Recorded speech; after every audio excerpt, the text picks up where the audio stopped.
See, I told you that was probably a lie. I gotta say, I made that video mostly to try and drive engagement with young earth creationists and people who have a more literal view of the Bible, but atheists showed up. As you can see, I like to study Bible, and I also like dinosaurs.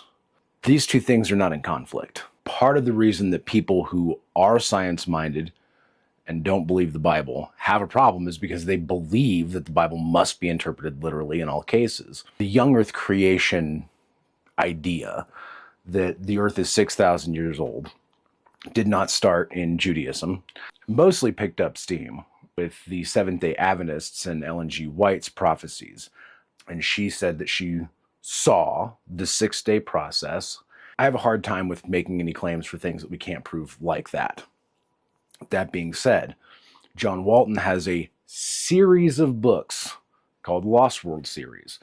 Lost World of Genesis 1, Lost World of the Flood, Lost World of Adam and Eve, Lost World of the Prophets, Lost World of... I lost it. One of the things that we have to remember is that there is a vast cultural gap between us and the authors of any of the books of the Bible. The newest ones were like 2,000 years removed from. The oldest ones, like Genesis, we're at least 3,500 years removed from. Probably longer because there was a long tradition of oral storytelling before Genesis and the Torah actually get written down. An example that John Walton uses kind of to this point is that the people that we know as Adam and Eve were not called Adam and Eve. Adam didn't call his wife Eve, and Eve didn't call her husband Adam. Because these are Hebrew words. Hebrew didn't come about until, like, the Bronze Age.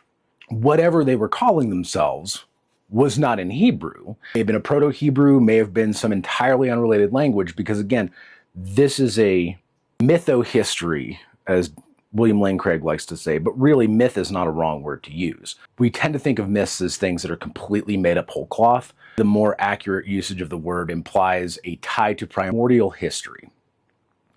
So it's not to say that these things are not true. It's just they happened before we started recording history.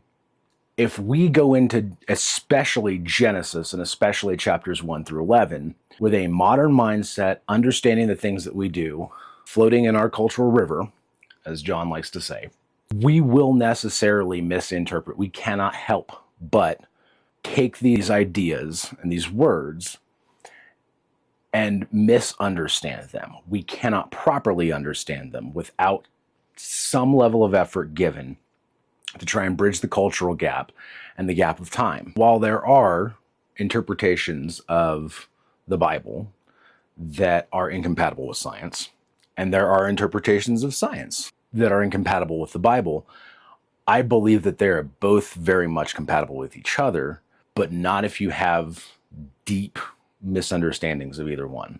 But ultimately, if God's word is true, and God made creation, He's not going to make these two things disagree with each other.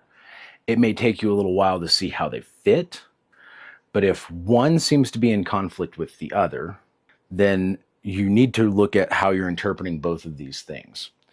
Much like Galileo's detractors, if this thing that you don't think is true scientifically turns out to be true, and it seems like it goes against what the Bible says, then perhaps you need to reinterpret the Bible.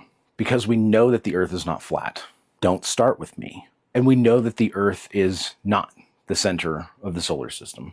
And we can be confident that the earth is old. There's much evidence that the earth is at least millions or billions of years old.